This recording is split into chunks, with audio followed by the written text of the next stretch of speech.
nakalagay. Sabi mo daw, nag-aantay ka daw doon, kaya hindi ka pa daw umuwi. Ah, bakit? Sabi ko, alam ko na, kaya ka pala ako.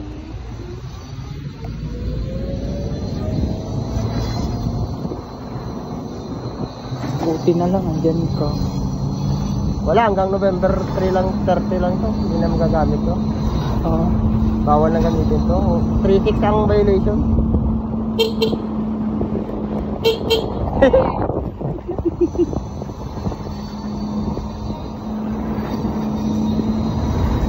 Sarado no? Ano lang yan, nag-renovate yan. Hindi yan bankrupt.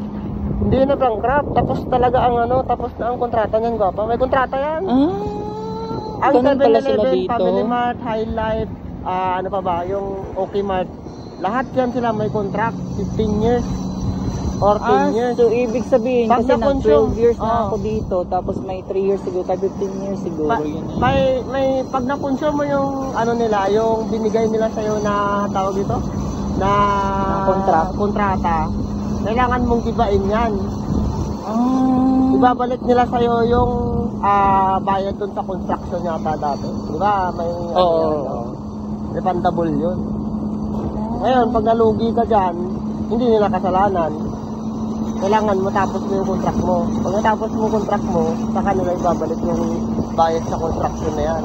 Ano, may sapatos na iwan. Kasi yung visor ko dati doon, may highlight yun. Sabi ko, nung huli, sabi ko sa kanya, sabi ko, Sir Chang, sabi ko, bakit ako yung highlight mo nagsara? Na ano yung sabi, wala ka ng pera? Sabi niya, hindi sabi niya, tapos na yung ano nila, yung agreement sa kanya, para kung sabihin niya, gano'n. Sabi ko, bakit ka mo? Sabi niya kasi ganito, may sa isang ganyan, maglaupan ka ng ganyan daw. May ano daw, ilang taon. Gusto sila dito, no? Talagang ano sila. Yung pagkain naman, yung mga delivery dyan, yung mga pagkain na nandyan, hindi naman masisira yun kasi ilalagay yun sa ibang mga department, ibang store. Kasi ano yan parang korporasyon, alam mo yun? Oo. Wala kang lugi dyan, kumikita ka lang dyan. Wala kang lugi dyan. Malulugi lang yan kung halimbawa na ikaw mismo na may-ari, hindi mo na dala ng maayos, ano? Oo, kumbaga ikaw mismo ang nagpalugi. Halimbawa, pag yung paninda mo, ikaw na mismo nagkukonsume, hindi walang perang mapasok. Ganun doon ka na nalulugi dyan. Tama, oo. Kumbaga nababawasan yung paninda mo, hindi na tawag ito, hindi na sabi ko,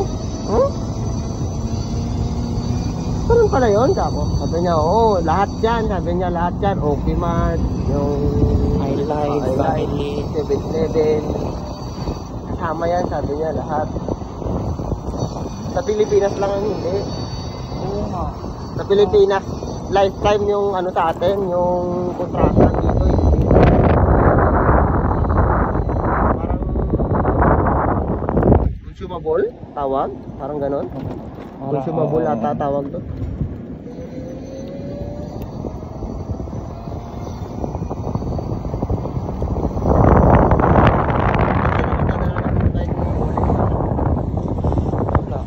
Bahala siya sa buhay niya.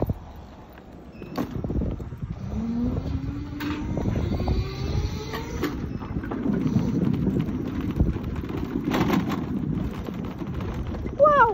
Amazing! Kompleto. Dito ako. Dito para bilisan labasan naman. Ay, nakauwi din ako. Okay.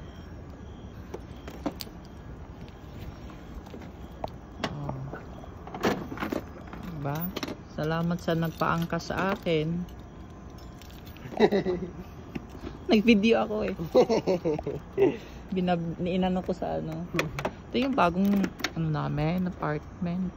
Condo na to sa Pinas Mayaman ka na pag nandito ka. Ha? Tara, sige. Sunod ako sa'yo para ano.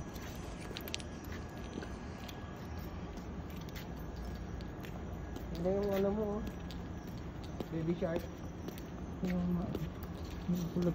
Gugulat din sila.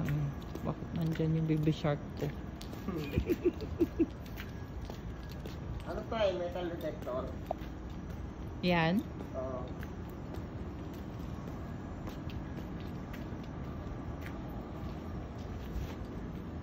Hindi. Hindi na natin detect. Basto. Kasi pag motor na bubuksan niya. Pag motor lang. Pero e-bike hindi.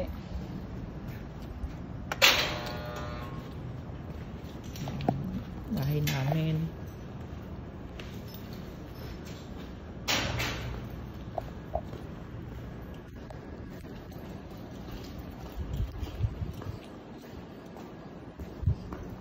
Tsaka ako, Pagod ang lolo mo.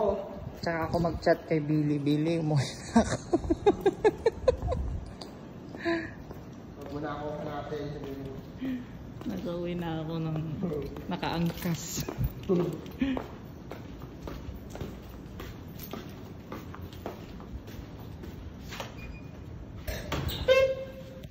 Tit! Ano ba kayo? Nandito na kami. Ito siya sa elevator kami.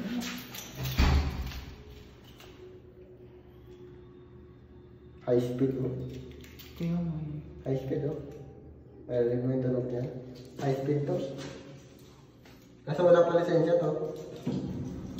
Kung may lisensya to, nakalagay ko dyan. Ganun ba yun? Yung nakapaskil dito, may lisensya na. Ito, hindi pa to. Hindi pa to na-test ng ano, ng... Parang government. Oo. Pinatest kasi to eh, kung safe na ba siya o hindi. Bye-bye! Bye-bye! Sishe, Louie!